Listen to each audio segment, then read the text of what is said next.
Muito bem, a gente já deixa ela gritar já no comecinho do programa, já para não ter nenhum problema, né? Para não ter nenhum problema com questão dela ficar atrapalhando aqui o nosso A Bíblia Tinha Razão. Vamos lá?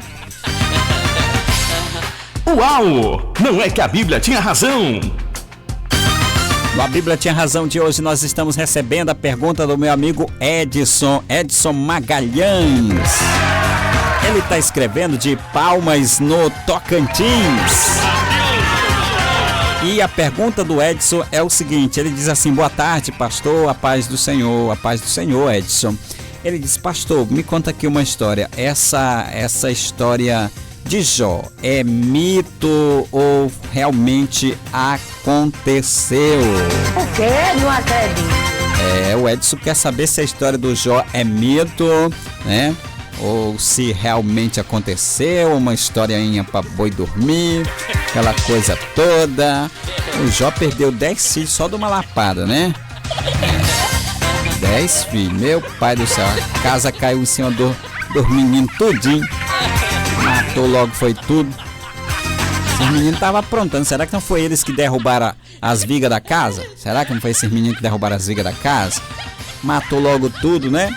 Menino não tem nem os pés de gente. Quando tu vê menino quieto, já sabe, eles estão aprontando. Ou estão aprontando ou estão doentes. Menino quieto ou tá aprontando ou tá doente, viu? Então tenha muito cuidado com o menino. Menino é bicho terrível, né? Menino não tem nem os pés de gente, não. Vamos lá, vamos responder aqui a pergunta do Edson. Nós já estamos mais atrasados do que salário de prefeitura. Vamos lá. Edson, o livro de Jó é um lindo poema. Um lindo poema sobre as experiências, né, do sofrimento humano. Mas sempre surge essa pergunta, Edson, né, a respeito desse grande homem. Essa história, se ela é real, né? Se ela aconteceu mesmo de verdade. O livro de Jó é um livro poético sobre essa experiência, né? Ele não tenta explicar a causa do sofrimento de Jó, pois ela é explicada nos 2 primeiros capítulos. Nos 2 primeiros capítulos já é explicada. O quê? Não acredito. Já é explicado lá, já tem. Entendeu? Então, já explica a causa do sofrimento de Jó. Certo? Então, a sua principal função, Edson, é fazer o ser humano compreender o que fazer diante do sofrimento que é inevitável, né? O quê? Não acredito. A Bíblia vai dizer que cada um tem o seu dia mau, né? Cada um tem o seu dia mau. Então, seja pela força das circunstâncias, ou seja pela permissão de Deus, ou no contexto do grande conflito entre o bem e o mal, né? O diabo lutando contra a gente, né? Contra o servo de Deus, aquela coisa toda, a carne, a briga da carne, a briga do diabo, né? As influências malignas do mundo. Então é uma confusão grande, né? É uma guerra grande que todo dia a gente trava, essa guerra grande, né? E muitas das vezes o nosso inimigo é nós mesmos. O quê? Não acredito. A maioria das vezes, das desgraças que acontecem conosco, é nós mesmos que fazemos. O quê? Não acredito. É nós mesmos. Eu costumo dizer que 90% das nossas desgraças é por causa do nosso mau comportamento. O quê? Não acredito. Olha só, a gente muitas das vezes apronta e fica culpando o diabo. A gente apronta e fica culpando o diabo. O diabo tá me tentando, aquela coisa toda, né? Porque o diabo me tentou, o diabo armou. O irmão tava contando pra mim que ele tava pilotando uma moto, só que ele não tinha habilitação. O quê? Não acredito. Não tinha habilitação, aí subiu em cima desta moto e saiu desgovernado e quase acerta um poste e veio de lá todo cambaleando e conseguiu parar a moto. Graças a Deus não teve nenhum acidente. Aí ele chegou pro companheiro dele e disse: você viu aí o que o diabo aprontou? O que o diabo ia armando comigo? Tu viu aí o que o diabo aprontou? O que o diabo ia armando comigo? Aí o irmão falou pra ele, disse: não, irmão, não foi o diabo. Foi tu que... Porque tu não tem habilitação, foi tu. Foi tu que... Tu não é habilitado, como é que tu vai pegar uma moto que tu não é habilitado? Entendeu? Aí a gente culpa o diabo. A gente vai culpar o diabo. A gente estoura o cartão de crédito e depois a gente vai botar a culpa no diabo. Sei. É, entendeu? Quando a conta chega altíssima, aí a gente fica culpando o diabo. Senão o diabo tá me perseguindo. Não, foi tu que gastou o cartão. Tu que estourou o cartão. Sua ordinária. Seu ordinário. Então, rapaz, é um negócio terrível, né? Então vamos voltar pro Jó. Vamos voltar pro Jó aqui, certo? Olha só, meus irmãos. Então esse livro de Jó, Edson, ele vai dizer que o sofrimento do ser humano, como o ser humano pode se comportar diante do sofrimento, que é inevitável, né? É inevitável, né? Pela força da circunstância, pela permissão de Deus, pelo nosso mau comportamento, no contexto entre uma guerra entre Satanás e nós, né? Nós e a carne, aquela coisa toda. Mas sempre surge essa pergunta, né? Sobre esse grande homem, essa história é verdade? Embora não seja uma maneira unânime, né? A gente sabe que tem alguns estudiosos que respeitam a tradição judaica, que atribui a autoria do livro a Moisés. O Talmud babilônico também afirma que Moisés escreveu o seu próprio livro e as passagens sobre Balaão, né? Lembra do Balaão e a jumenta dele, né? A jumenta do Balaão. Pois é. Então vamos lá. A jumenta do Balaão. Então eles afirmam que de fato há muitas evidências de que o livro tenha sido escrito por Moisés, né? Existem muitas evidências de que esse livro foi escrito por Moisés. O quê? Não acredito. E ele passou 40 anos da sua vida em Midian, o que explica a fonte e a influência árabe no estilo literário do livro. O fato de ele ter vivido, viu, Edson? O fato de ele ter vivido os primeiros 40 anos no Egito também explicam algumas práticas egípcias feitas no livro. Também existem muitas semelhanças, como a apresentação de Deus, né, como o Criador, Deus como Criador. Então, alguns estudiosos, Edson, argumentam que o livro não foi escrito por Moisés, enquanto uns dizem que foi, outros dizem que não foi. O quê? Não acredito. E fica aquela confusão grande, né? Fica aquela confusão grande. Então, alguns dizem que o livro não foi escrito por Moisés por causa da diferença com o estilo literário do Pentateuco. Mas esse argumento é muito frágil. Primeiramente, Jó foi escrito num contexto totalmente diferente do Pentateuco. O livro de Jó apresenta ali um contexto doméstico, né? Enquanto que o Pentateuco foi escrito no contexto político, né? Eita glória! Contexto político. Glória! Certo? Então, o contexto é totalmente diferente, né? O livro de Jó apresenta esse contexto doméstico e o Pentateuco foi escrito num contexto político, militar e eclesiástico de uma nação. Além disso, existem, Edson, semelhanças textuais entre Jó e o Pentateuco. Certas palavras são presentes nas duas obras, enquanto são raras nos outros escritos bíblicos, né? Por exemplo, o título El Shaddai, Todo-Poderoso, aparece 31 vezes no livro de Jó. O quê? Não acredito. 31 vezes, certo? No livro de Jó. E aparece 6 vezes no livro de Gênesis. E não aparece nessa forma em outros livros do cânon. Então, Edson, o contexto óbvio de Jó é o da cultura do deserto da Arábia e não no contexto israelita. Existem outros adoradores de Deus que não eram descendentes de Abraão. Jó, por exemplo, era um rico proprietário de fazendas de gado e plantações e poderia ser considerado atualmente como um sheik, né? Como um sheik. O quê? Não acredito. Daquele lá dos Emirados Árabes, né? O sheik, né? Então poderia ser considerado como um sheik, certo? Um ancião ou um chefe soberano. Jó não era israelita. O quê? Não acredito. Jó não era israelita. Ele não era israelita, né? Mas por sua fidelidade teve um livro dedicado à sua história no cânon do Antigo Testamento. Isso mostra que esse personagem possui importância para a cultura judaica.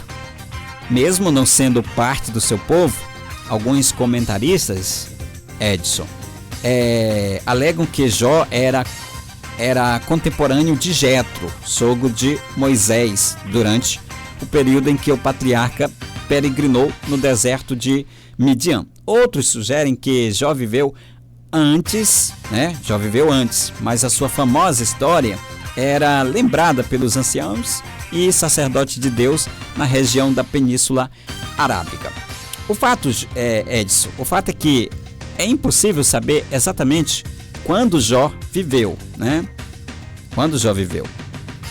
Mas as características apresentadas nos primeiros capítulos apontam para Jó como sendo um fazendeiro muito rico e importante daquela região, mas provavelmente no período entre Noé e Abraão.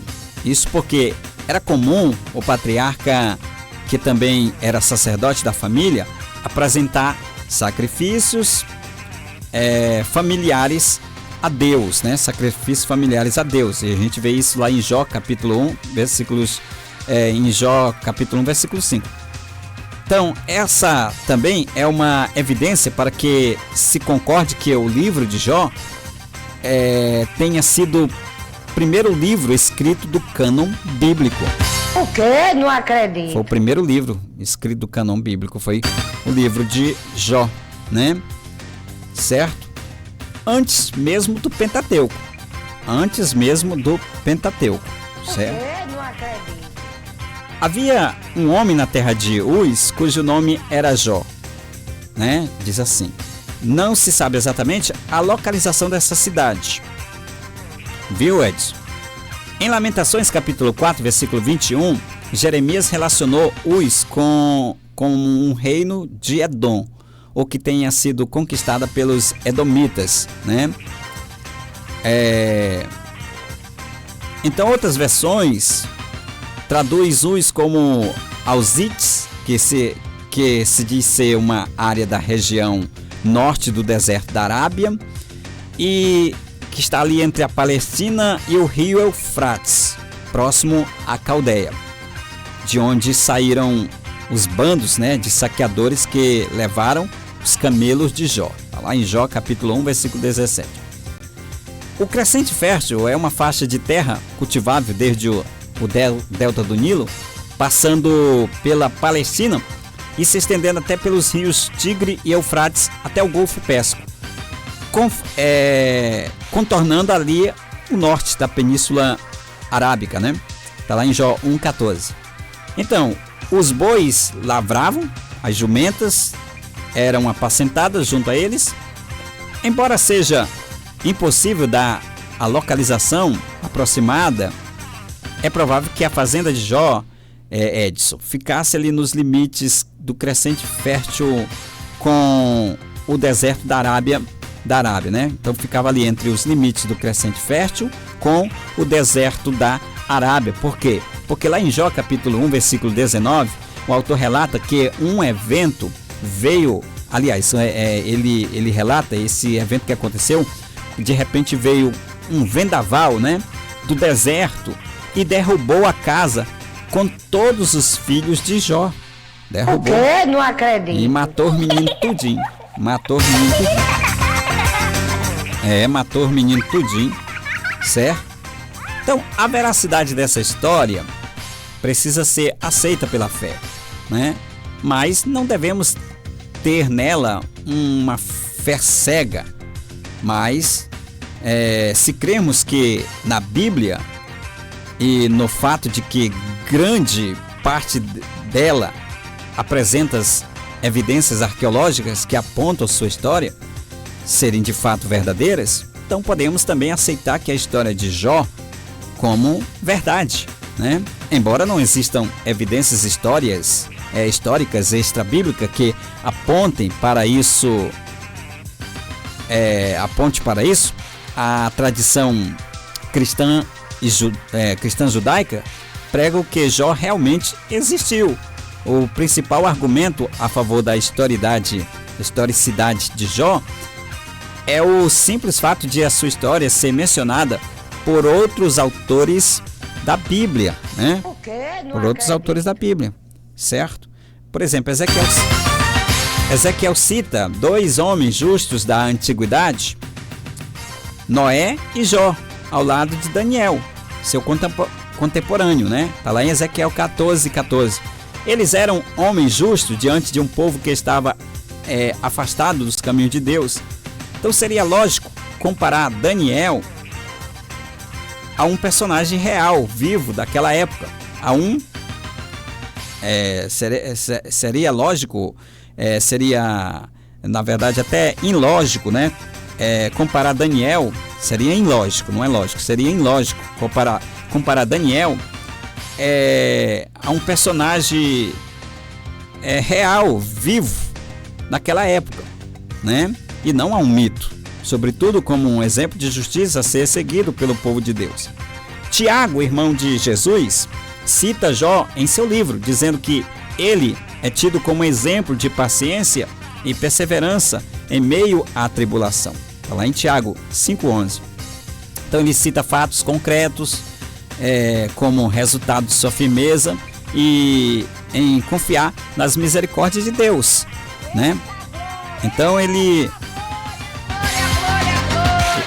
Tá bom, irmã, deixa eu explicar aqui. Pera. Tá bom, deixa eu explicar. Então Tiago vai citar, viu? Tiago vai citar fatos concretos como resultados de sua firmeza em confiar nas misericórdias de Deus. Ora, numa época em que a cultura ocidental já tinha... É bom tirar essas coisas daí, produção, senão vai atrapalhar aqui. Pula essas coisas aí, senão o YouTube pode aqui questionar, né? Vem com as heresias dele. Porque tava passando uma quenga ali atrás. Uma quenga. Essas quengas estão em tudo quanto é lugar. Então vamos lá. Então, Tiago, ele cita fatos concretos como resultado de sua firmeza em confiar nas misericórdias de Deus. Numa época em que a cultura ocidental já tinha habilidade em diferenciar mito da realidade. Tiago jamais poderia criar um personagem fictício como exemplo de paciência para pessoas reais, com sofrimentos reais. Afinal, como poderíamos encontrar forças de Deus para enfrentar o sofrimento baseado no exemplo de uma pessoa que nunca existiu, né? Isso não tem fundamento. A história de Jó nos aponta ainda para outra realidade muito mais ampla, viu, meu amigo Edson? Porque a nossa luta não é contra sangue e nem carne, e sim contra as potestades do mal. As potestades, né? Contra os dominadores deste mundo tenebroso, contra as forças espirituais do mal nas regiões celestiais, conforme Efésios 6:12. Então Paulo deixa claro que existe uma realidade invisível, encoberta aos nossos olhos, mas na qual estamos inevitavelmente inseridos. Então o livro de Jó deixa claro que Satanás ainda possui certo grau de acesso a outros mundos, né? Ainda podia dialogar com Deus, né? Porque ele foi lá no cosmo e dialogou com Deus, mesmo tendo sido excluído do céu, né? Conforme Jó 1:6. Então isso ocorria porque o engano de Satanás ainda não havia sido totalmente desmascarado, conforme Ezequiel 28:17. O que só aconteceria na cruz pela morte do Messias. Pela morte do Messias. É bom tirar essas coisas daí, produção. O que é isso aí que tá passando? É o Jó que tá passando aí atrás? O Adão e Eva? Ai, meu pai. Tomara que o YouTube não venha com coisa. Então, ainda, Edson, existem questões serem resolvidas relativas ao caráter de Deus e de seus seguidores, né? Essa narrativa afirma que Satanás veio da terra para participar da reunião dos filhos de Deus. Contudo, não é ele o representante do nosso planeta, né? Ele não é representante do nosso planeta, pois o governo de Deus é dado somente a seus filhos. Mas aqui se tornou um cóvio do movimento rebelde que Satanás havia levantado contra o reino dos céus. Mas de fato, essa história aconteceu. Se não acontecesse, não estaria no cânon bíblico. Tá bom, meu amigo Edson? Espero ter explicado a sua pergunta e desde já quero agradecer pela sua pergunta. Agradecer os nossos ouvintes, os nossos amigos internautas e agradecer a todos vocês pela audiência e por estar aqui junto conosco, né? Desejo vocês uma ótima tarde, a paz do Senhor, pedir que você se inscreva no canal, dê o like aí, compartilhe para que mais pessoas tenham acesso ao conhecimento, tá bom? E mais uma vez chegamos a uma conclusão de que Uau! Não é que a Bíblia tinha razão? Ela sempre vai ter razão. Nós sempre vamos estar equivocados porque a Bíblia é terrivelmente a palavra de Deus. Brasil! Vou ficando por aqui. Volto amanhã, se Deus nos permitir, com mais um Bom Dia Super Dia. Tchauzinho, fui!